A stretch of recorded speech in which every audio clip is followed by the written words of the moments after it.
రాజధాని అమరావతిలో ఇక్కడ మనం చూస్తున్నటువంటి ఈ వర్క్ ఏంటంటే మనం ఇప్పుడైతే ఎన్9 రోడ్లో ఉన్నామండి.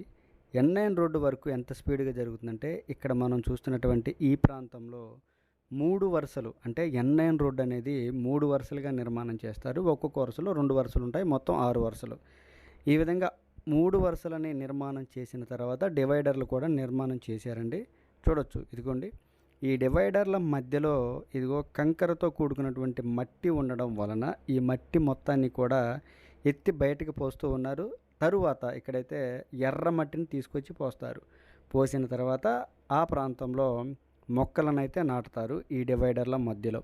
అంటే ఈ కంకరు, ఈ మట్టి వీటి మధ్యలో మొక్కలను నాటితే మొక్కలు సరిగా బ్రతకవని ఇదిగోండి ఈ విధంగా ఈ కంకర ఇది మొత్తం కూడా తొలగించి వేసి తర్వాత ఎర్ర మట్టిని తీసుకొచ్చి మొక్కలనైతే నాటుతారు. అప్పుడు మొక్కలైతే బ్రతకడానికి ఎక్కువ అవకాశం ఉంటుంది కాబట్టి ఈ విధంగా చేస్తూ ఉన్నారండి.